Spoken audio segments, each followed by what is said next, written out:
ဝင်ငွေဘယ်လောက်ရှိ9မျိုးခွဲပြီးအချိုးကျသုံးစွဲပါဒီနေ့မှာတော့ဟောင်ကောင်ကနာမည်ကျော်ဘီလီယံနာတထေးကြီးလီကာရှင်းရဲ့ငွေကြေးဆိုင်ရာအကြံပြုချက်လေးတစ်ခုကိုမျှဝေပေးခြင်းပါတယ်ဒီငွေသုံးစွဲမှုနီလန်းဟာလီကာရှင်းကိုဘီလီယံနာတထေးကြီးဖြစ်ကိုရောက်စေခဲ့တဲ့အမှုကျင့်နီလန်းလည်းဖြစ်ပါတယ်ဒါပြင်ဒီနီလန်းဟာယခုမှလုပ်ငန်းခွင်စဝင်တဲ့လူငယ်တွေအတွက်အဓိကရည်ရွယ်တာလည်းဖြစ်ပါတယ်တထေးကြီးလီကာရှင်းကလူငယ်တွေအနေနဲ့မိမိမှာရရှိတဲ့ဝင်ငွေတွေကိုအပိုင်း၅ပိုင်းခွဲပြီးသုံးစွဲဖို့တိုက်တွန်းထားပါတယ်ဥပမာတင်ကတစ်လကိုဒေါ်လာ2000ဝင်ငွေရှိတယ်ဆိုပါစို့ဒီဝင်ငွေကိုပထမဒေါ်လာ600ဒုတိယဒေါ်လာ400တတိယဒေါ်လာ300စတုတ္ထဒေါ်လာ200နဲ့နောက်ဆုံးဒေါ်လာ900ဖြစ်ခွဲခြားလိုက်တယ်ဆိုပါစို့လွယ်ကူအောင်ရာခိုင်နှုန်းနဲ့ဆိုရရင်တော့မိမိဝင်ငွေကိုပထမတစ်စုအဖြစ်30ရာခိုင်နှုန်းဒုတိယတစ်စုကို20ရာခိုင်နှုန်းတတိယတစ်ခုကို15ရာခိုင်နှုန်းစတုတ္ထစုကို10ရာခိုင်နှုန်းနဲ့နောက်ဆုံးအစုဖြစ်25ရာခိုင်နှုန်းပိုင်းခြားသတ်မှတ်လိုက်ဖို့ဖြစ်ပါတယ်။သုံးစွဲရမယ့်နည်းလမ်းကတော့ပထမအစုကိုတော့ living expenses အဖြစ်သုံးစွဲပါလို့ဆိုပါတယ်။တနည်းအားဖြင့်တော့စားဝတ်နေရအတွက်စရိတ်တွေအားလုံးကိုမိမိဝင်ငွေရဲ့30ရာခိုင်နှုန်းနဲ့တင်လုံလောက်အောင်သုံးစွဲဖို့ဖြစ်ပါတယ်။ငယ်ရွယ်နေစဉ်မှာကျန်းမာတန်ဆွမ်းနေတော့အပင်ပန်းခံနိုင်တော့ဖြစ်တဲ့အတွက်ဈေးသက်သာတဲ့အင်ယာတွေမှာစုငှားပြီးနေတာချွေတာစားတောက်တာတွေကိုလှုပ်ဆောင်လို့ရတဲ့အတွက်ဒီအားသာချက်ကိုယူပြီးအသုံးချပါလို့ဆိုလိုတာဖြစ်ပါတယ်ဒုတိယအစုဖြစ်တဲ့ဝင်ငွေရဲ့20ရာခိုင်နှုန်းကိုတော့မိမိရဲ့net ကွာချက်ထွင်တဲ့နေရာမှာသုံးစွဲပါလို့ဆိုပါတယ်net ကွာချက်ထွင်ရာမှာတငယ်ချင်းတွေစီကိုဖုံးပုံမှန်ဆက်တာကိုထက်ပိုပြီးအသိပညာအတွေ့အကြုံရှိတဲ့သူတွေကိုညစာဖိတ်ကြွေးတာကိုထက်ပိုချမ်းသာတဲ့ဝင်ငွေရှိသူတွေနဲ့တွေ့ဆုံတာမျိုးတွေအတွက်ရည်ရွယ်တာဖြစ်ပါတယ်ကိုမိတ်ဆွေတွေနဲ့အဆက်အသွယ်မပြတ်ဘဲရင်းနှီးမှုတိုးလာတဲ့အခါအကူအညီကောင်းတွေကိုရနိုင်မှာဖြစ်ပြီးကိုထက်တဆင့်မြင့်နေတဲ့သူတွေနဲ့ချိတ်ဆက်နိုင်တဲ့အခါကိုလည်းသူတို့လိုအတွေ့အခေါ်အမှုကျင့်တွေကိုရရှိလာမှာဖြစ်ပါတယ်တတိယအစုဝင်ငွေရဲ့15ရာခိုင်နှုန်းကိုတော့တင်ယူလေ့လာရေးလမ်းနှစ်အတွက်ပုံမှန်သုံးဖို့အကြံပြုထားပါတယ်ကိုတိုးတက်မှုအတွက်စာအုပ်တွေဝယ်ယူတာသင်တန်းတွေတက်တာအတတ်ပညာလေ့လာတာစာရာတွေအတွက်မဖြစ်မနေသုံးဖို့လိုပါတယ်စတုတ္ထအစုဝင်ငွေရဲ့10ရာခိုင်နှုန်းကိုတော့မိမိကိုယ်ကိုစုချတဲ့အနေနဲ့သုံးခိုင်းပါတယ်အားလည်းရဲ့အပန်းဖြေခရီးထွက်တာပိုပြီးအတွေ့အကြုံနဲ့အမြင်တွေကျယ်ပြန့်လာအောင်အခြားနိုင်ငံတွေကိုလေ့လာတာစတဲ့အခြေအနေတွေအတွက်အသုံးပြုဖို့ကြံပြုထားပါတယ်တထေးကြီးကတစ်နှစ်ကိုနိုင်ငံခြားခီးစဉ်တစ်ခုလောက်သွားသင့်ပါတယ်လို့လည်းဆိုထားပါတယ်နောက်ဆုံးအစုဝင်ငွေရဲ့25ရာခိုင်နှုန်းကတော့အရေးကြီးတဲ့အထက်မှာပါဝင်ပါတယ်ဒါကတော့ small business လေးတစ်ခုဒါမှမဟုတ် investment တစ်ခုစတင်နိုင်ဖို့အတွက်စုဆောင်းရခြင်းဖြစ်ပါတယ်ဒီအစုရှိနေမှသာချမ်းသာကြွယ်ဝတဲ့ဘဝတစ်ခုကိုရရှိနိုင်မှာဖြစ်ပါတယ်ဒါပေမဲ့ဒီအစုရဲ့အောင်မြင်နိုင်ခြင်းဟာအရှိကအစုလေးတွေကိုကောင်းမွန်စွာဆောင်ရွက်နိုင်မှသာအောင်မြင်နိုင်ခြင်းမြင့်မားမှာဖြစ်ပြီးချမ်းသာကြွယ်ဝမယ်လို့ဆိုလိုပါတယ်အကြံပြုချက်တထေးကြီးလီကာရှင်းရဲ့အကြံပြုချက်ဟာတိတ်ကိုကောင်းမွန်ပါတယ်ဒါပေမဲ့သူ့နိုင်ငံအခြေအနေနဲ့မြန်မာနိုင်ငံအခြေအနေကွာခြားမှုတွေရှိတာကြောင့်အကြံပြုထားတဲ့ဝင်ငွေရာခိုင်နှုန်းတွေကိုတော့အတိအကျမဟုတ်ပဲအဆင်ပြေမဲ့ရာခိုင်နှုန်းတစ်ခုပြင်ဆင်ချိန်ဆဖို့လိုအပ်ပါတယ်ဥပမာလစာ3သိန်းဝင်ငွေရနေသူတို့အတွက် living expenses 30ရာခိုင်နှုန်းဆိုရင်9000ကျပ်သာသုံးစွဲနိုင်မှာဖြစ်လို့လောက်ငှမှုရှိမရှိဆိုတဲ့အခြေအနေတွေကြုံနိုင်ပါသေးတယ်ဘလို့ပဲဖြစ်ဖြစ်မိမိဝင်ငွေကိုတော့တထေးကြီးလီကာရှင်းပြောတဲ့အပိုင်း၅ပိုင်းအဖြစ်မဖြစ်မနေခွဲခြားပြီးအသုံးချဆောင်ရွက်နိုင်ဖို့လိုအပ်ပါတယ်ငွေကြေးညီမချင်း idea အပေါင်းအကောင့်ထဲပေါ်နိုင်ခြင်းငွေကြေးဆိုင်ရာအသိပညာလူတစ်ယောက်မှာ financial literacy လို့ခေါ်တဲ့ငွေကြေးဆိုင်ရာအသိပညာဘုသူတလေးတွေရှိဖို့လိုအပ်ပါတယ်ကံမကောင်းစွာနဲ့ပဲလူအတော်များများကငွေကြေးပညာတွေသိရှိနားလည်ခြင်းမရှိပါဘူးကံအားလျော်စွာမိဘတွေကစီးပွားရေးသမားတွေဖြစ်လို့မိဘတွေစီကငွေရှာနည်းကိုသင်ယူနိုင်ခဲ့ကြတဲ့လက်တဆုပ်စာလူတစုလောက်ပဲငွေကိုဘယ်လိုရှာဖွေရမလဲဆိုတာကိုသိကြတာဖြစ်ပါတယ်ကျွန်တော်လည်းလူလက်တန်းစားဝန်ထမ်းမိဘကမွေးဖွားလာခဲ့တော့လစာဆိုတာကလွယ်ပြီးစီးပွားရေးဘယ်လိုလုပ်ရမယ်ဆိုတာကိုအဖေကသင်မပေးနိုင်ခဲ့ပါဘူးငွေနဲ့ပတ်သက်လို့သင်ပေးခဲ့တာတစ်ခုပဲရှိပါတယ်ဒါကတော့9တန်းကျောင်းသားဘဝတည်းကမုတ်ဖိုးကိုတစ်လစာအပြက်ပေးထားပြီးအဲ့ဒီငွေကိုတစ်လလုံးဘယ်လိုလောက်ငှအောင်သုံးမလဲဆိုတာပဲဖြစ်ပါတယ်အဖေသင်ပေးခဲ့တဲ့အဲ့ဒီပညာကငွေကိုအနှိမ့်ဆုံးအဆင့်စီမံခန့်ခွဲတာဖြစ်ပြီး အဲ့ဒီနောက်မှာငွေစစုတဲ့အလေးကျင့်ကိုကျွန်တော်ရလာခဲ့ပါတယ်ငွေကြေးအကြောင်းကိုပြန်ဆက်ရရင်ငွေကြေးဆိုတာအကြံဉာဏ်လို့တချို့ကပြောကြလေရှိပါတယ်ဒါဟာမှန်ပါတယ်ဒါပေမဲ့ငွေကြေးဆိုတာအကြံဉာဏ်နဲ့အကောင့်ထဲဖော်နိုင်ခြင်းဆိုတာကိုပေါင်းစပ်ထားတာလို့ပြောမှသာပိုပြီးမှန်နိုင်မှာဖြစ်ပါတယ်ဒါဆိုအဓိကကြတာကငွေရနိုင်မဲ့အကြံဉာဏ်ပေါ့ဒီအကြံဉာဏ်ရလာမှသာအကောင့်ထဲဖော်တာကနောက်ကလိုက်လာနိုင်မှာဖြစ်ပါတယ်ဒီတော့အရင်ဆုံးအကြံဉာဏ်ရအောင်လုပ်ဖို့လိုပါတယ်ပညာရှင်အတော်များများကတော့အကြံတွေထွက်လာအောင်ဘလို့ပဲပုံလုပ်ရမယ်လို့ပြောခဲ့တာရှိပေမဲ့ကျွန်တော်လက်တွေ့ကြုံကတော့ငွေရနိုင်မဲ့အကြံဟာငွေရှာဖို့တွန်းအားတွေဖိအားတွေများလာတဲ့အချိန်မှာပိုထွက်လာလေရှိပါတယ်ဒါအပြင်အဲ့ဒီတွန်းအားတွေဖိအားတွေဟာအကြံဉာဏ်တင်မကအကောင့်ထဲပေါ်မှုကိုပါထပ်ပြီးဖြည့်မြောက်အောင်အားပေးပါတော့တယ်ဒါဆိုဘလို့တွန်းအားမျိုးတွေများဖြစ်ပါမလဲကျွန်တော်ရဲ့ပထမဆုံးစီးပွားရေးက9 တန်းနှစ်မှာတပတ်တစ်ခါအလဲလာတဲ့ဒေါ်စီက$ကို900ကျပ်နဲ့ဝယ်ပြီးနောက်ပတ်မှာ800ကျပ်နဲ့ပြန်ရောင်းခဲ့တာဖြစ်ပါတယ်အဲ့ဒီတုန်းကတရက်ကို100ပဲမပိုးရတာမို့ငွေအရင်း900ဟာတပတ်စာဖြစ်တယ်လို့အမျက်100ဟာလည်းအတော်ကိုတန်ဖိုးကြီးပါတယ်ဒါပေမဲ့အဲ့ဒီတစ်ခါပဲလုပ်ပြီးရပ်သွားပါတယ်ဘာကြောင့်လဲဆိုတော့ဒါကိုဆက်လုပ်ဖို့ဘာတွန်းအားမှမရှိလို့ဖြစ်ပါတယ်ဒုတိယမြောက်ကတော့ဒုတိယနှစ်စတက်တဲ့အချိန်မှာပဲဖြစ်ပါတယ်ဒီတခါမှာတော့တွန်းအားနည်းနည်းလေးပါလာပါတယ်အများထက်ပိုပြီးသုံးကျင်တယ်လက်ဖွာတယ်အကောင့်ကြိုက်တယ်ဆိုတဲ့အကျင့်တွေကကျွန်တော်ရဲ့တလတာမုတ်ဖိုးကိုမလောက်ငှအောင်လုပ်ပါတော့တယ်ဒီတော့အဲ့ဒီတွန်းအားကိုငွေဘလို့ရှာရမလဲဆိုတဲ့စဉ်းစားတဲ့နေရာမှာတုံးလိုက်တော့အကြံတစ်ခုရပါတယ်ဒီအကြံကတော့အဖေးစီကငွေ330ကိုတလ2ကျပ်တိုးနဲ့ရအောင်ချေပြီးဈေးဆိုင်စဖွင့်နေတဲ့အမကို9ကျပ်တိုးနဲ့ပြန်ချေကကြားကနေ3ကျပ်အမျက်ယူဖို့ပဲဖြစ်ပါတယ်အမြုပ်ထွက်အောင်အဖေကိုတင်သွင်းနားချပြီးတဲ့နောက်မှာတော့အကြံကိုအကောင့်ထဲဖော်နိုင်ခဲ့ကဖောဖောတီတီသုံးဆွဲနိုင်ခဲ့ပါတယ်အဲဒီကနေလူငယ်တဘာဝရီးစားကလည်းရှိလာတော့ဖုံးပြောခတွေအသုံးစရိတ်တွေပိုတက်လာပြန်ပါတယ်တွန်းအားတွေထပ်ဖြစ်လာတာပဲဖြစ်ပါတယ်ဒီတစ်ခါမှာတော့အမရဲ့ဈေးဆိုင်မှာကို့ငွေနဲ့ပစ္စည်းလေးတွေတင်ရောင်းပါတော့တယ်နယ်ကတနက်ခါတုံးအရှိကြီးတွေကိုဖြတ်ပိုင်းပြီးပြန်ရောင်းတာတင်ကန်းတွေတင်ရောင်းတာတွေကြုံသလိုလောက်ကနောက်ဆုံးမှတ်ရအာလာဒင်ကစားကွင်းကအယုတ်ကောက်ဆက်ကနေအယုတ်တွေရအောင်ကောက်ပြီးပလတ်စတစ်နဲ့ထုတ်ဖဲပြားချီက3စားလောက်အမျက်နဲ့ပြန်ရောင်းခဲ့တာတွေတောင်ရှိပါတယ်ဒီကြားထဲမှာတောက်လျှောက်ကျွန်တော်စင်ဆက်မပြတ်ထိမ့်သိမ်းလာခဲ့တဲ့အလေးချင်းကတော့လာတိုင်းပုံမှန်ပမာဏတစ်ခုစုလာခဲ့တာပဲဖြစ်ပါတယ်ဒုတိယနှစ်တက်နေရင်နှစ်ဝက်လောက်မှာတော့စုလာတဲ့ငွေကလည်း6သိန်းလောက်ဖြစ်လာပါတယ်အဲ့ဒီခေတ်က6သိန်းဆိုတာမြို့အစွန်ကြောင်ကြနေရကပေ20မြေခွက်လောက်ဝယ်လောက်ပါတယ်အဲ့ဒီအချိန်ကဖုန်းကင်ကားစားဆိုတော့ပထမဆုံးစပေါ်တဲ့ Nokia Touch Screen ဖုန်းကိုဝယ်ခြင်းစိတ်ဖြစ်လာပါတော့တယ်အဲ့ဒီတုန်းကဖုန်းဆိုရင် keypad ဖုန်းလေးတွေပဲရှိပြီး Touch Screen ဆိုတာဈေးသိပ်ကြီးပါတယ်ဒါနဲ့အဲ့ဒီ6သိန်းကိုဘယ်လိုပွားရမလဲဆိုတာကိုစဉ်းစားရင်အမားတို့လင်မယားဝယ်တဲ့မြေခွက်ထဲမှာရှယ်ယာအနေနဲ့ထည့်လိုက်ပါတော့တယ်အဲ့ဒီမြေခွက်ကိုပြန်ရောင်းတော့အမျက်2ဆလောက်ရတာနဲ့ပထမဆုံးရင်းနှီးမြှုပ်နှံမှုကနေမျိုးမြက်စားရခဲ့တာပဲဖြစ်ပါတယ်ဒီလိုနဲ့ကျောင်းသားဘဝတစ်လျှောက်မှာအိမ်ကမုတ်ဖို့အကန့်အသတ်နဲ့ပေးပေမဲ့တထေးသားတယောက်လိုပေါ်များသုံးနိုင်ခဲ့ပါတယ်အခုချိန်ထိလှုပ်ခဲ့မှုတဲ့ရင်းနှီးမြှုပ်နှံမှုအသေးအလက်တွေအားလုံးဟာတွန်းအားတစ်ခုမဟုတ်တစ်ခုကြောင့်ပဲလှုပ်ပစ်ခဲ့တာတွေဖြစ်ပါတယ်အခုချိန်မှာတော့အလေးအကျင့်တွေရသွားပြီဖြစ်တဲ့အတွက်ငွေလိုတော့မှတွန်းအားရလာတာမဟုတ်ပဲလိုအပ်တဲ့တွန်းအားတွေကိုကိုယ့်ဘာသာကိုဖန်တီးအသုံးချနိုင်ပြီဖြစ်ပါတယ်ခွက်လန်အောင်ရှုံးပြီးပြုတ်သွားတာတွေလည်းရှိဘူးသလိုကောင်းကောင်းရခဲ့တာတွေလည်းရှိတာပါပဲမျက်ရင်ငွေရပြီးရှုံးရင်တော့သင်ခန်းစာကောင်းကောင်းရပါတယ်ဒီတော့ငွေရှာဖို့အကြံထုတ်ရမှာအဲ့ဒီတွန်းအားတွေကိုအသုံးပြုပြီးမိမိပတ်ဝန်းကျင်ချင်းတွေမိမိအားသာချက်တွေကိုအသုံးပြုပြီးအသင့်လျော်ဆုံးအကြံတစ်ခုကိုဖော်ထုတ်ရမှာဖြစ်ပါတယ်တကယ်သာစိတ်အားထက်တန်နဲ့ဘာလုပ်ရမလဲဆိုတာကိုအပြင်းအထန်စဉ်းစားမယ်ဆိုရင်တပတ်လောက်အတွင်းမှာကိုငွေရနိုင်မဲ့အကြံဉာဏ်တွေထွက်လာတာကိုတွေ့ပဲဖြစ်ပါတယ်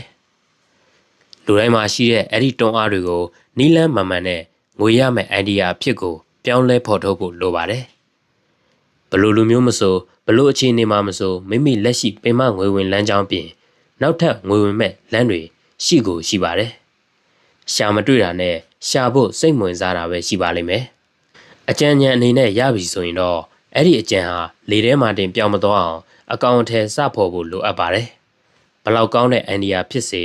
စမလုပ်သေးသေး၍ဘာတန်ဖိုးမှရှိနေမှာမဟုတ်ပါဘူး။အကောင်အထည်ဖော်ဖြစ်အောင်လဲအကြံကိုဖြစ်မြောက်စေမဲ့အချက်တွေကိုလေ့လာတာအချက်လက်တွေစုဆောင်းတာအရှိကလှုပ်ဖူးသူတွေကျွမ်းကျင်သူတွေနဲ့တိုင်ပင်ဆွေးနွေးတာတွေကိုလည်းလုပ်ရင်ကိုတွန်းနေတာမျိုးလုပ်ဖို့လိုအပ်ပါတယ်။ဒါဆိုရင်ကျွန်တော်တို့အတွက်ဒုတိယမြောက်တတိယမြောက်ဝင်ငွေလမ်းကြောင်းတွေဖြစ်ပေါ်လာပါလိမ့်မယ်။ဒီလိုလုပ်ရမှာကျွန်တော်အကြံပေးချက်ကတော့မမိမှာပင်မဝင်ငွေလမ်းမကြီးတစ်ခုအရင်ရှိနေဖို့လိုပြီးအဲဒီကနေဒုတိယမြောက်ဝင်ငွေလမ်းတွေကိုတဖြည်းဖြည်းတသေးကနေကြီးလာအောင်ပြုစုပြောင်းထောင်ဖို့ပဲဖြစ်ပါတယ်။ဒီနေ့ဝန်ထမ်းလောက်ကနေထွက်ကိုယ်ပိုင်အလုပ်စလုပ်မယ်။သေရင်မြေကြီးရွှေရင်ရွှေထီးဆိုတာမျိုးကိုအားမပေးပါဘူး။အကြံဉာဏ်ကိုအကောင့်ထဲပေါ်ဖြစ်လိုက်ပေမဲ့အောင်မြင်မှုလောက်လမရဘူးဆိုရင်တော့အ ਨੇ ဆုံးမျက်စိပွင့်နားပွင့်သွားကဘယ်နေရာမှာဘလို့တွေးဘလို့လေးစဉ်းစားသင့်တယ်ဆိုတာမျိုးတွေရလာမှာဖြစ်ပါတယ်။တစ်ခါထက်တစ်ခါမိမိရဲ့ business sense ဟာပိုကောင်းလာပြီးတိုးတက်လာကနောက်ဆုံးမှာအောင်မြင်တဲ့လမ်းကြောင်းတစ်ခုကိုကောင်းကောင်းတည်ဆောက်နိုင်မှာဖြစ်ပါကြောင်းမျှဝေရင်းငွေဝင်လမ်းတွေဖန်တီးနိုင်ပါစေကြောင်းကိုဆုတောင်းလိုက်ရပါတယ်ခင်ဗျာ။ငွေစုမယ်ဆိုရင်ယင်းဒီမြုံနယ်မှုအကြောင်းတွေပြောရင်းနဲ့ယင်းဒီမြုံနယ်မှုလုပ်နိုင်ဖို့အတွက်အစပထမကတော့ငွေစုချင်းကနေစတင်ရမှာပါဆိုတဲ့အကြောင်းကိုအရင်ကမျှဝေမှုမှာပြောခဲ့ပြီးဖြစ်ပါတယ်။ဒီတကတော့တလက်စတဲ့ငွေစုချင်းကနေနောက်ထပ်ဘလို့ကောင်းကျိုးတွေရမလဲဘလို့စုမလဲဆိုတဲ့အကြောင်းကိုကြုံကြိုက်တာနဲ့ထပ်ပြီးပြောလိုပါသေးတယ်။ငွေစုတယ်ဆိုတာအလေးကျင့်ကောင်းပါ။ Saver are loser ဆိုတဲ့ဆိုရိုးရှိပေမဲ့ဒါကငွေစုရောစုပြီးဘာမှဆက်မလုပ်ဖြစ်ပဲဒီငွေတွေကိုဖြစ်တဲ့လောက်ကြိုးမရှိစေတဲ့သူတွေကိုဆိုလိုတာဖြစ်ပါတယ်။ဒါပေမဲ့ငွေစုနိုင်တယ်ဆိုတာဟာအလေးကျင့်ကောင်းတစ်ခုဖြစ်တယ်ဆိုတာကတော့အသေးချပါပဲ။ budgeting skill ကောင်းလာတယ်။လုပ်ငန်းတစ်ခုရဲ့အရေးကြီးဆုံးတွေက finance အပိုင်းလဲပါဝင်ပါတယ်။အသုံးစရိတ်တွေဘယ်လိုသုံးမယ်။ဘာကဘယ်လောက်ကျမယ်။ဘာကိုဘယ်လောက်ပဲသုံးသင့်တယ်။ဘယ်စရိတ်တွေကိုတော့ရှော့ချရင်အမြတ်ပိုတိုးလာမယ်။စတာတွေကိုကောင်းကောင်းဆောင်ရွက်ဖို့လိုပါတယ်။ဒီအတွက်ကတော့ရသုံးမှန်းခြေခံမှန်းပြီးအဲ့ဒီအတိုင်းဆောင်ရွက်ကောင်းထည်ဖော်နိုင်ခြင်းဆိုတဲ့ budgeting skill ပါပဲ။ personal life မှာလည်းငွေစုနိုင်တဲ့အလေးကျင့်ရှိတယ်ဆိုတာဟာကိုယ့်ရဲ့ဝင်ငွေထွက်ငွေကိုစီမံခန့်ခွဲနိုင်ပြီး budgeting skill money management skill တွေကောင်းတယ်ဆိုတဲ့အဓိပ္ပာယ်ပါပဲ။တကယ်တော့ယင်းဒီမြုံနယ်မှုကြီးတွေလှုပ်ဆောင်လို့သူတို့ဟာတလကိုယ့်ရဲ့အသုံးစရိတ်လေးတွေကိုတော့မှလောက်ငှအောင်မစီမံနိုင်ဘူးဆိုရင်အဆင်မပြေနိုင်ပါဘူး။ဒီအတွက်ငွေစုတဲ့လေ့ကျင့်မွေးဖို့လိုပါတယ်။ဒီကနေတတ်မှတ်ထားတဲ့ငွေပမာဏအတွင်းလောက်ငှအောင်သုံးစွဲနိုင်တဲ့အကျင့်ရလာမှာဖြစ်ပါတယ်။ emotion တွေထိမ့်တက်လာမယ်။ငွေစစုတဲ့သူတွေအတွက်အခက်ဆုံးကတော့ emotion ဆိုတဲ့စိတ်ခံစားချက်တွေနောက်ကိုပါမသွားအောင်ထိမ့်သိမ်းရတာပါပဲ။ကျွန်တော်ပထမဆုံးအတွေ့အကြုံဆိုရင်တရက်မှမဟုတ်ဘူး2000ရတဲ့ကျောင်းသားဘဝမှာကျောင်းသွားပြန်ကားကမနက်စာနေ့လယ်စာဘိုးတွေကို1500ကျပ်နဲ့လောက်အောင်သုံးပြီး900ကျပ်ကိုဖြစ်မြောင်စုခဲ့ရပါတယ်။အဲဒီလိုစုရကနေငွေ4-5,000လောက်ရလာပါရော။တရက်မှာတငယ်ချင်းတယောက်နဲ့ယူဇနာပလာဇာမှာရှောက်ကြည့်ဖြစ်ပါတယ်။အဲဒီခေတ်တုန်းကခေတ်စားတာက MP4 လို့ခေါ်တဲ့ဗီဒီယိုလဲကြည့်လို့ရတခြင်းလဲနားထောင်လို့ရတဲ့စက်လေးတွေဖြစ်ပါတယ်။ smartphone တွေမပေါ်သေးတော့အဲ့ဒီ MP4 လေးတွေကလူငယ်တွေကြားမှာတိတ်ကိုခေတ်စားပါတယ်။အစားတွေကလိုချင်နေရတဲ့ထဲပလာဇာမှာဒီဇိုင်းမျိုးစုံတောက်ပပြောင်းလဲနေတဲ့ MP4 ပေါင်းများစွာကိုမီးထိန်ထိန်မှန်ကောင်တာကြီးတွေထဲမှာလည်းမြင်လိုက်ရော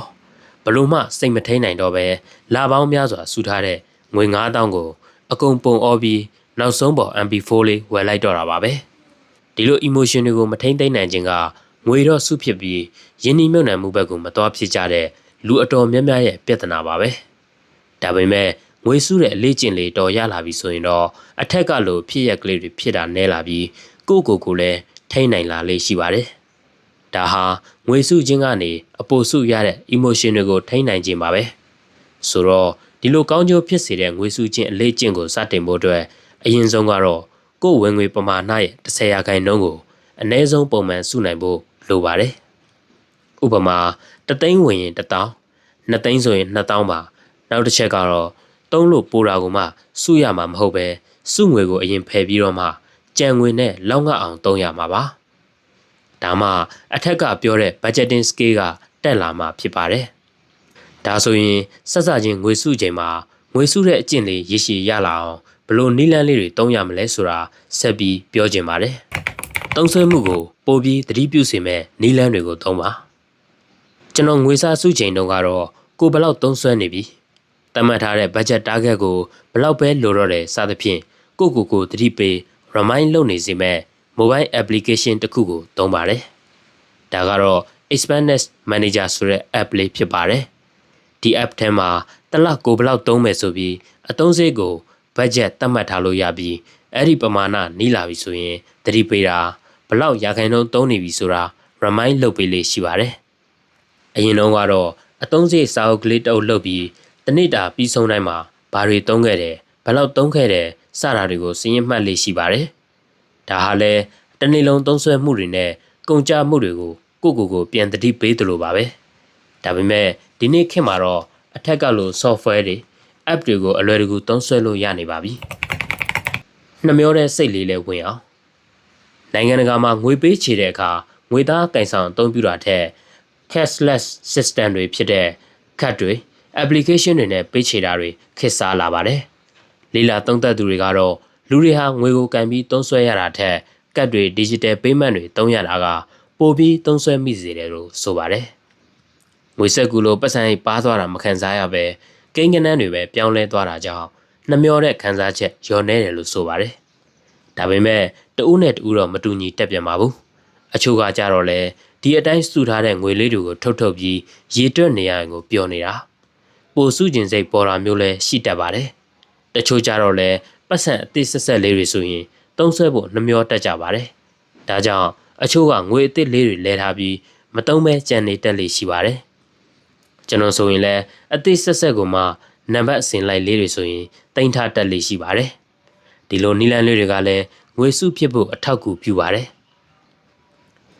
နောက်တစ်ခါပတ်စံအိတ်ထဲမှာငွေများများဆဆထည့်မထားတာမျိုးကလည်းအတော်အသုံးဝင်ပါတယ်။ဥပမာအရင်က3သိန်းလောက်ထည့်ထားနေကြကို4-5တောင်းဒါမှမဟုတ်လိုတလောက်ပဲထည့်ထားမယ်ဆိုရင်ပတ်စံအိတ်ဖွင့်လိုက်တိုင်းငွေနှဲပါနေတော့သုံးစွဲမှုကိုတန့်စေတတ်ပါတယ်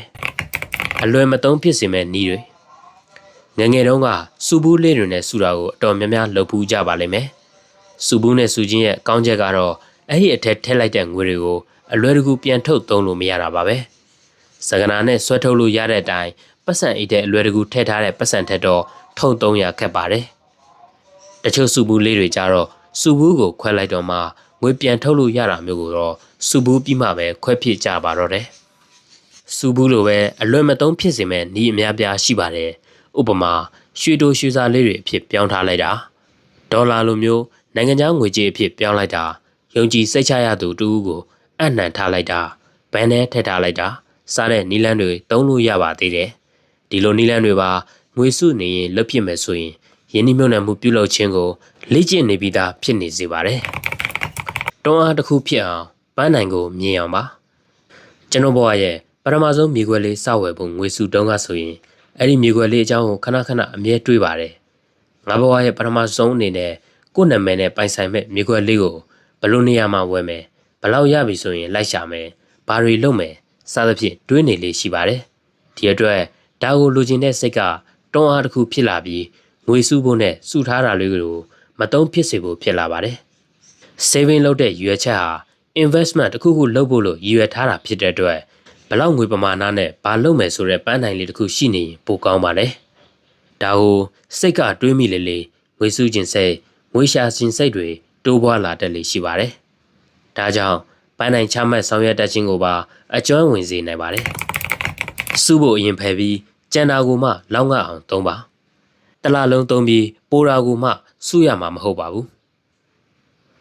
ရလာတဲ့ငွေကိုအရင်စုပြီးကြံတဲ့ပမာဏကိုလောက်ငှအောင်သုံးစွဲဖို့အစီအစဉ် budgeting plan ချမှတ်ရမှာဖြစ်ပါတယ်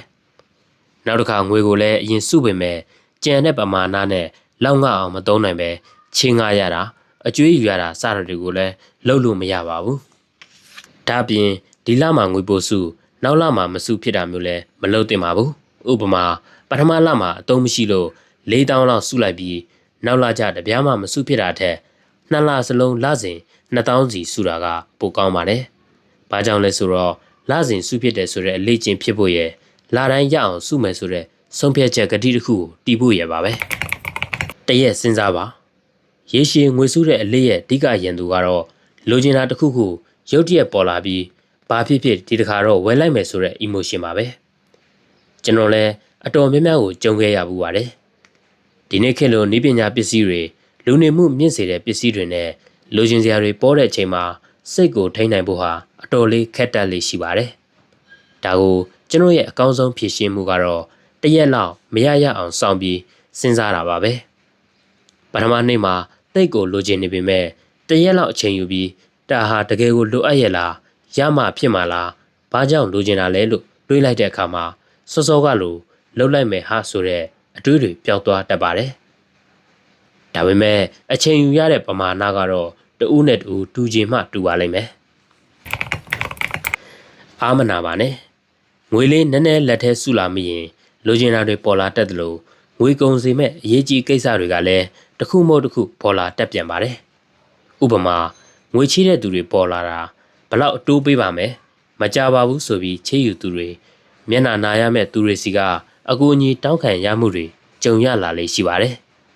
ဒီအတွက်အကြံပေးလိုတာကတော့လူမှုရေးအရာတင့်တော်သလိုကူညီမှုတွေလှုပ်ဆောင်ပေးရမှာဖြစ်ပေမဲ့မိမိလာပေါင်းများစွာစုဆောင်းထားတဲ့စုငွေအလုံးကုန်တဲ့အထိကူညီဖို့ကိုတော့စဉ်းစားသင့်ပါတယ်တကယ်ကူညီသင့်တာမဟုတ်ပဲမိမိရဲ့အားနာတဲ့စိတ်သက်သက်ကြောင့်ဆိုရင်တော့ပိုပြီးစဉ်းစားရမှာဖြစ်ပါတယ်ဒါလေးတွေကတော့ investment တစ်ခုစားမလုပ်ခင်မှာပမာဏတစ်ခုပြည့်အောင်ရေရှည်ငွေစုတဲ့အလေးအကျင့်လေးဖြစ်ပေါ်လာစေဖို့အတွက်ကျွန်တော်ရဲ့အကြံပြုချက်လေးတွေပဲဖြစ်ပါတယ်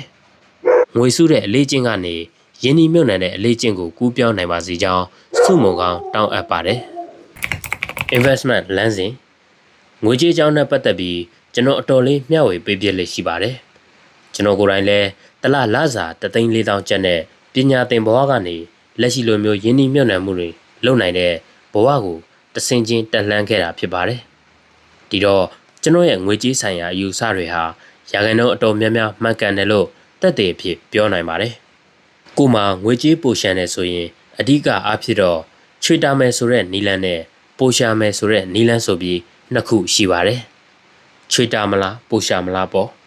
ဒီနေ့မှာဘယ်ဟာကပိုကောင်းနေဆိုပြီးအငင်းပွားရတာကလည်းအများအပြားပါပဲဆိုတော့ဒီဆောင်းပါးကနေငွေကြေးစင်ပြေစီမဲ့ဘဝတစ်ခုကိုရဖို့အတွက်ကျွန်တော်အတွေ့အကြုံရလောက်ရမဲ့အစဉ်လေးတွေကိုမျှဝေပေးလိုက်ပါတယ်ချွေတာတာကအစကျွန်တော်အောက်ခြေဝန်ထမ်းဘဝနဲ့စလုပ်ချိန်မှာချွေတာချင်းကိုလက်နက်တစ်ခုအနေနဲ့အရင်စသုံးရပါတယ်ရီမန်းကျဲချလိုက်တာကလစာ3,400ကျပ်ရတာကိုတစ်လ9,000ရအောင်စုမယ်ဆိုပြီးတော့ပါဒီအတွက်ဘတ်ဂျက်တစ်လစာတေချာချပါတော့တယ်ဖုန်းပေကိုဘယ်လောက်ဖိုးပဲသုံးမယ်တပတ်ကိုဘယ်လောက်ဖိုးပဲကြည့်မယ်ဂိမ်းဆိုင်လက်ဖက်ရည်ဆိုင်ထိုင်တာတွေလျှော့တယ်ညစာကို1000ဖိုးအထိပဲအများဆုံးသုံးမယ်အဝတ်အစားအသစ်တွေမဝယ်ဘူးစတာတွေလုပ်ပါတယ်အတုံးကိုစီစစ်တာတွေကိုဖုန်း app နဲ့ပါချိတ်ထားပြီးအတုံးများသွားတာနဲ့အလန်းပေးတာမျိုးလုပ်ထားလိုက်ပါတယ်ချွေတာတယ်ဆိုတာအလေးချင်းတစ်ခုအနေနဲ့လည်းဖြစ်စေဖို့ပါပဲဘယ်လောက်ရရင်ဘာလုပ်မလဲကျွန်တော်ငယ်ငယ်ကလည်းငွေစုလေးရှိပါတယ်ဒါပေမဲ့ရီမန်းချက်တွေကကြက်ကြော်တစ်ကောင်လုံးဝယ်စားဖို့လို့ MP4 လေးဝယ်ဖို့တို့ပဲဖြစ်လေရှိပါတယ်ဒါပေမဲ့ဒီအဆင့်မှာတော့ပမာဏဘယ်လောက်ရအောင်စုမယ်ရတာနဲ့ငွေပြန်ဝင်မဲ့တခုခုလုပ်မယ်ဆိုပြီးရီမန်းချက်ချလိုက်တာပါပဲအဲ့ဒီတုန်းက9သိန်းပြည့်အောင်စုမယ်ပြီးတာနဲ့ငွေဝင်တာတခုခုလုပ်မယ်လို့သတ်မှတ်ပြီးစတာပါပဲငွေဝင်တာနဲ့စုတာကိုထပ်ပေါင်းပထမဆုံး9သိန်းစပြီးတော့တငယ်ချင်းတွေကို9ချက်တိုး3ချက်တိုးတွေနဲ့ငွေချေးပါတော့တယ်အဲ့ဒီကနေအတိုးလေးတွေစားရတာပါပဲငွေပိုဝင်လာပေမဲ့ချွေတာရေးတွေကတော့စီးစနစ်အတိုင်းလှုပ်တုံးပါပဲအတိုးနဲ့စုငွေနဲ့ကိုထပ်ပေါင်းပြီးစုတဲ့အခါ9သိန်းထပ်ပြီးတာကပုံမြန်လာပါတယ်အဲ့ဒါနဲ့ဖုန်းငွေဖြည့်ကတ်တွေရောင်းတာအကျွေးချပေးတာအင်ဂျီအထည်တွေရောင်းတာငွေချေးတာစတဲ့အလုပ်တွေတစ်ခုပြီးတစ်ခုလုပ်တော့တာပါပဲ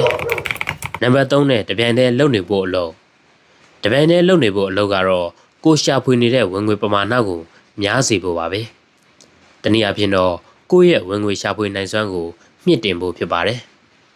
ကျွန်တော်ကတော့ယာထူးတိုးရင်လစာတိုးမှာကြောင့်အလုပ်မှာလိုအပ်တာတွေကိုသင်တန်းတက်ပြီးဖြည့်ဆွက်လေ့လာပါတယ်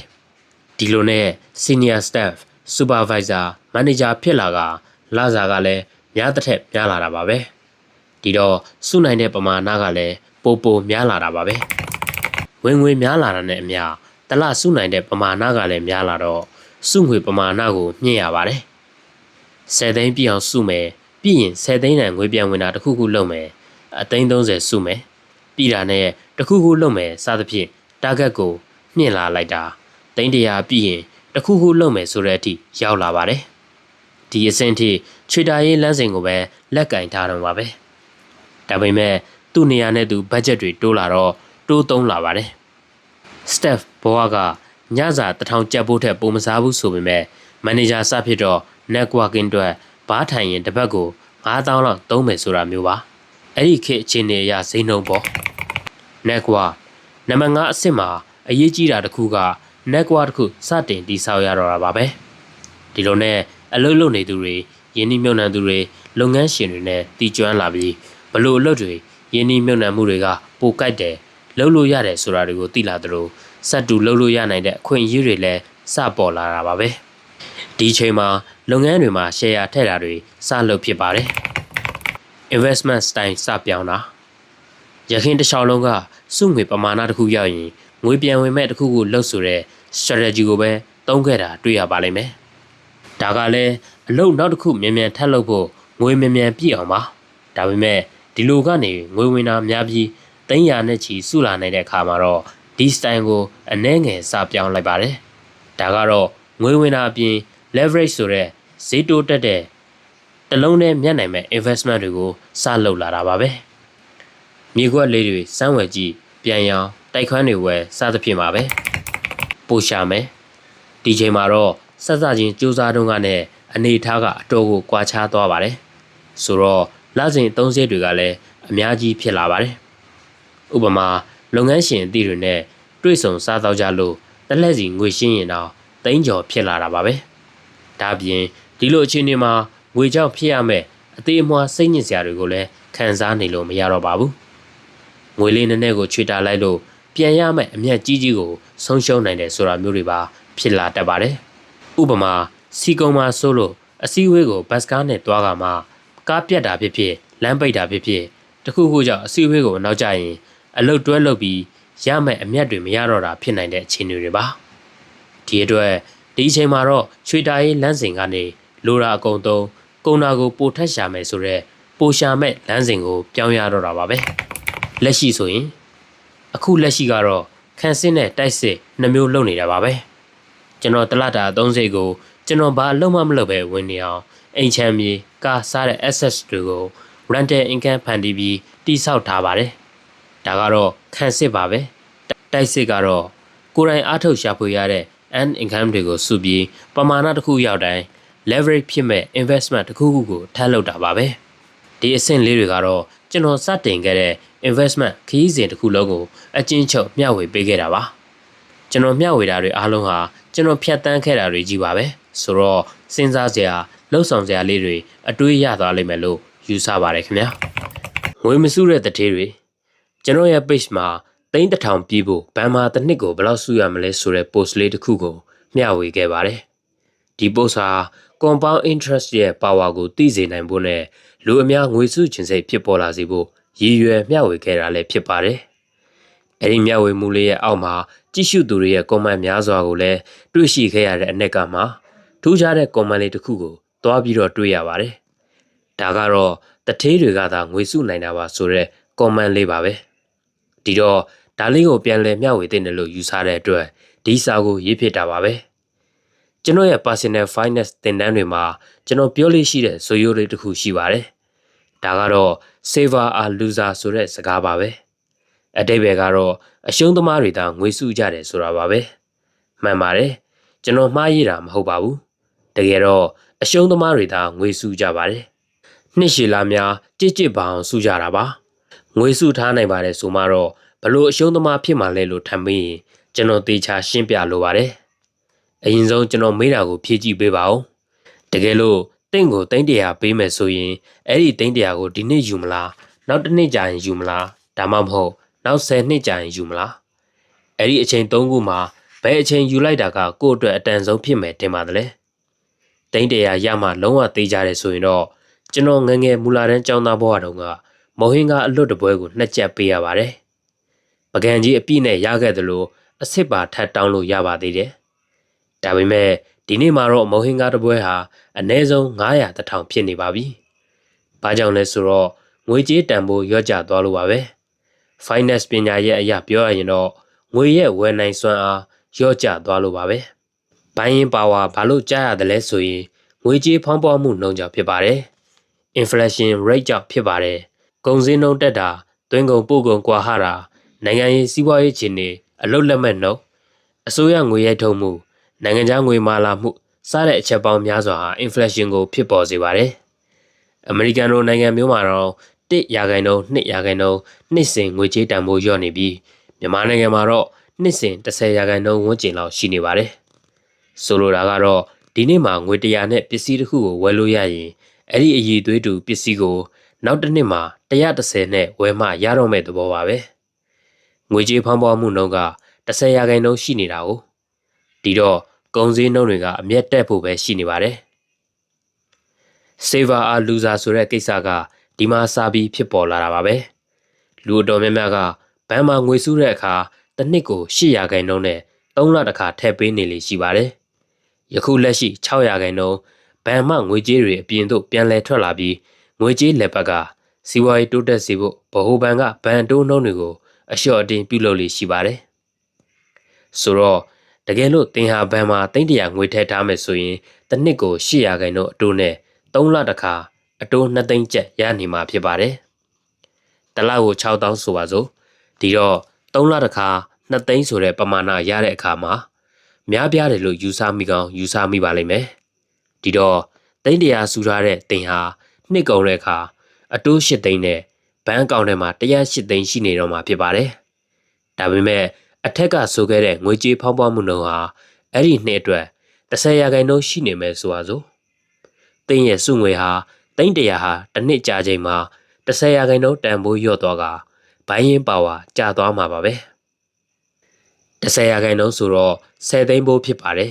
ဒီတော့တင်ရဲ့စုငွေသိန်း100ဟာပမာဏအားဖြင့်သိန်း100ဖြစ်နေပေမဲ့တန်ဖိုးဘိုင်းရင်ပါဝါအားဖြင့်တော့သိန်း90သာရှိပါတော့တယ်အတိုးရတဲ့8သိန်းနဲ့ပေါင်းတော့မှ68သိန်းတန်ဖိုးပဲဖြစ်နေပါလိမ့်မယ်ဒါတောင်မှအတိုး8သိန်းရဲ့ inflation တိုက်စားမှုကိုထပ်မတွက်ပါဘူးဆိုတော့ကတစ်နှစ်လုံးလုံးတင်ကသိန်း100ကိုစုထားပါလျက်တစ်နှစ်စာအတိုးကလည်း8သိန်းတောင်ရနေပါလျက်နဲ့တကယ်တမ်းကျတော့ရှုံးနေတာကိုတွေ့ရပါလိမ့်မယ်ဒါဆိုရင်ဘဏ်မှာငွေမစုရတော့ဘူးလားဆိုတော့ဒီလိုလည်းမဟုတ်ပါဘူးဘဏ်မှာစုဆောင်ပြီးအတိုးရယူခြင်းဟာ risk မရှိသလောက်နည်းတဲ့အလုပ်ဖြစ်ပါတယ်ဒါအပြင်ဒီအတိုင်းပတ်စံတွေအိမ်မှာဂရင်းအောက်သိမ်းထားတာနဲ့စာရင်တော့ inflation တိုက်စားမှုကိုလျှော့ချပေးနိုင်ပါတယ်ဒါအပြင်ဘဏ်ရဲ့ဝန်ဆောင်မှုတွေကိုသုံးစွဲလို့ရပါတယ်ဒါအပြင်ကိုလှုပ်ချင်တဲ့ယင်းဒီမြုပ်နှံမှုပမာဏတစ်ခုကိုမရောက်ခင်တော့ဘဏ်မှာထိမ့်သိမ်းအတိုးယူတာကလည်းအဆင်ပြေတယ်လို့ဆိုနိုင်ပါတယ်ဒါပေမဲ့တင်ကငွေစုပြီးဘန်တိုးနဲ့ထိုင်စားမယ်လို့စိတ်ကူးထားရင်တော့ဒါဟာအဆင်မပြေနိုင်ဘူးလို့ပြောလိုတာပါပဲချမ်းသာကြွယ်ဝသူတွေကတော့ငွေကြေးကိုဒီလိုစုဆောင်းခြင်းဆိုတဲ့လမ်းဆုံးကိုမပို့ဆောင်တတ်ကြပါဘူးငွေကိုလက်ပတ်သုံးချပြီး money circulation ဖြစ်အောင်လှုံ့ဆော်ကြပါတယ်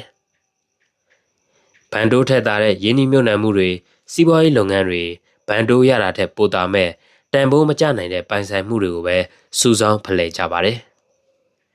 စီးပွားရေးလုပ်ငန်းတစ်ခုဒါမှမဟုတ်ယင်းနှိမ့်မြုပ်နှံမှုတစ်ခုကနေတစ်လောက်ကို900% အမြတ်ရတယ်ဆိုရင်ကိုတစ်နှစ်ဆိုရင်60% အမြတ်ဖြစ်ပါတယ်ဘန်တိုးကတစ်နှစ်ကို10% ပေးအောင်တော့50% လောက်တောင်အသာရအောင်မှာဖြစ်ပါတယ်ဒီတော့ဘယ်တစ်ထည်မှငွေမစုပါဘူးလုပ်ငန်းတစ်ခုခုလုပ်ဖို့ပဲအမြဲစဉ်းစားနေကြပါတယ်ဒါဆိုရင်တထေးတွေကဘဏ်ကိုမသုံးဘူးလားဆိုတော့မဟုတ်ပါဘူးဘဏ်ရဲ့ကောင်းမွန်တဲ့ service တွေကိုသုံးဖို့ယင်းနှိမ့်မြုပ်နှံမှုတစ်ခုအတွက်ပမာဏမပြည့်သေးခင်မှာငွေကိုတင်ဆက်ထားဖို့စတဲ့ရည်ရွယ်ချက်တွေနဲ့တော့သုံးကြပါတယ်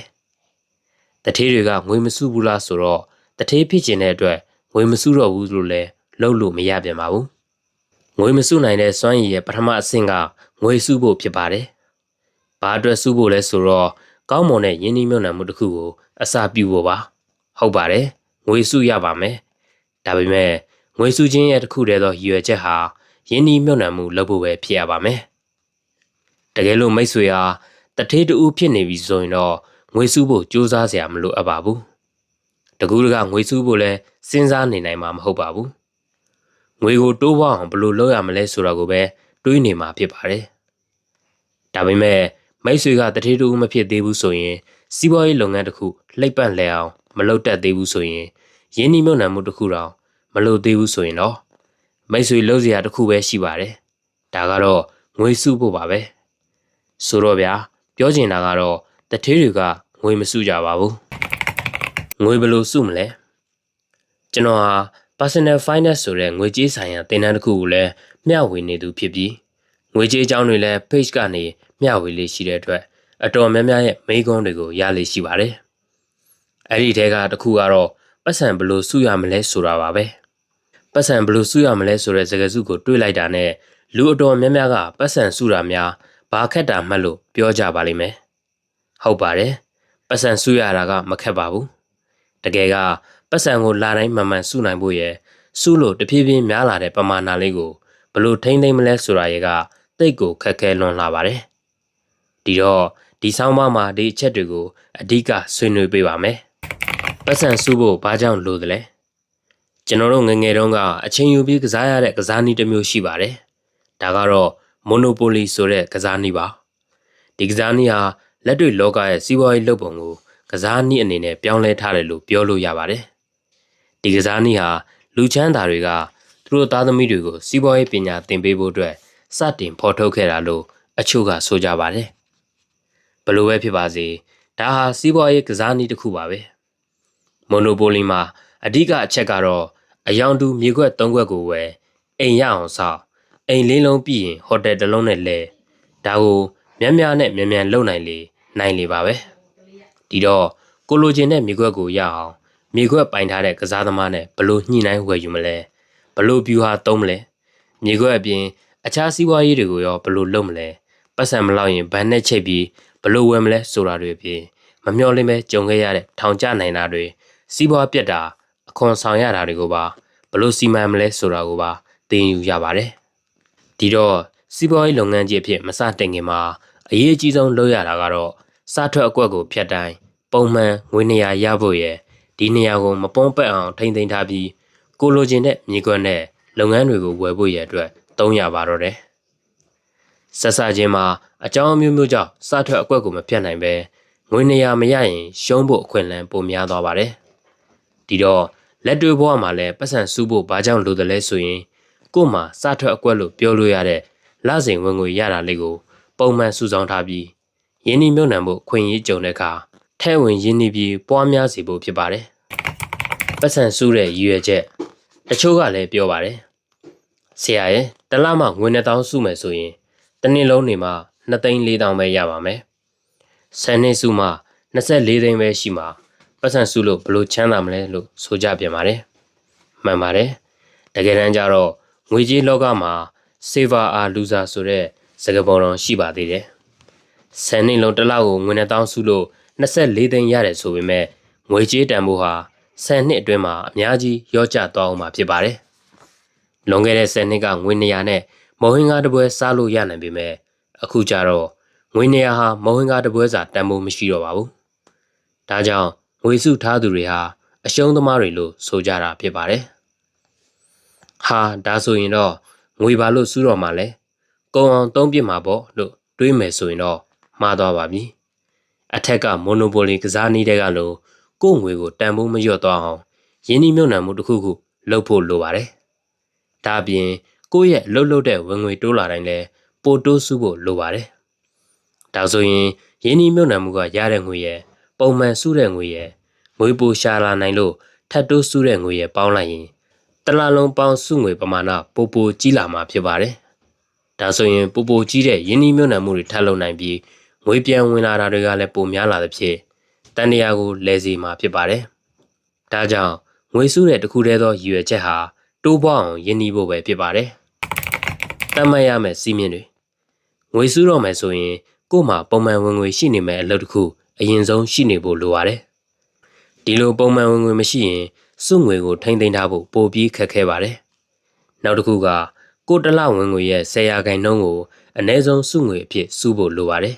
။ငွေတော့စုပါတယ်တလ1000ဆိုရင်10နှစ်မကအနှစ်20ကြာလဲဘာမှဆက်လုပ်လို့မရပါဘူး။ဥပမာကိုကတလ30သိန်းငွေရင်10ရာခိုင်နှုန်းဖြစ်တဲ့1000ကျပ်ကိုလာတိုင်းစုရပါမယ်။10ရာခိုင်နှုန်းတဲ့ပိုစုနိုင်ပိုကောင်းပါတယ်။အရေးကြီးဆုံးချက်ကတော့ငွေဝင်တာနဲ့အရင်ဆုံးစုငွေပမာဏကိုဖယ်ထုတ်ပါ။ဒါက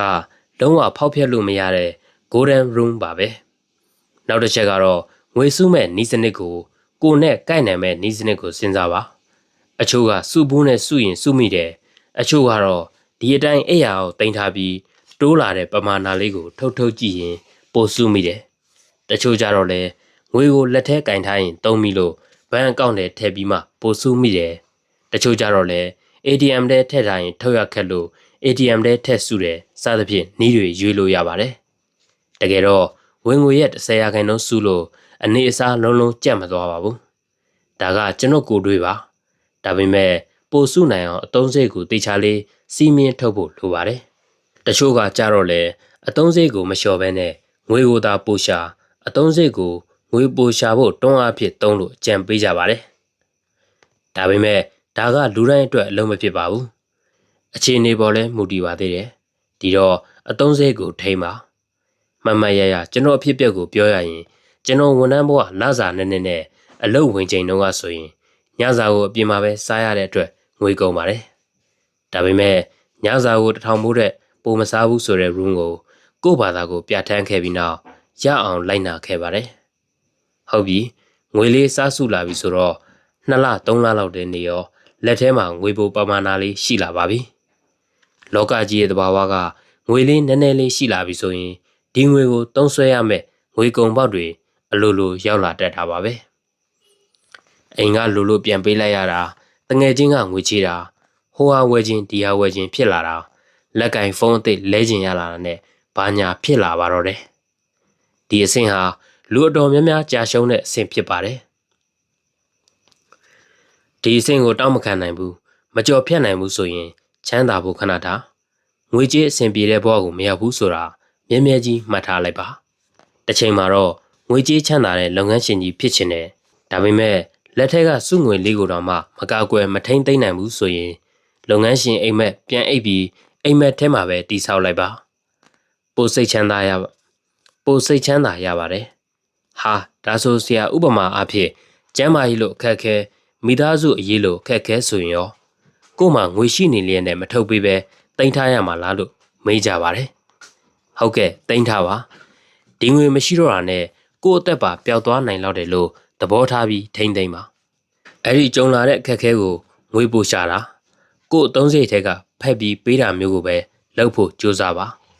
ဒါအပြင်ဒီနေ့ခေတ်လိုနည်းပညာခေတ်ကြီးမှာ Google Play Store ကနေ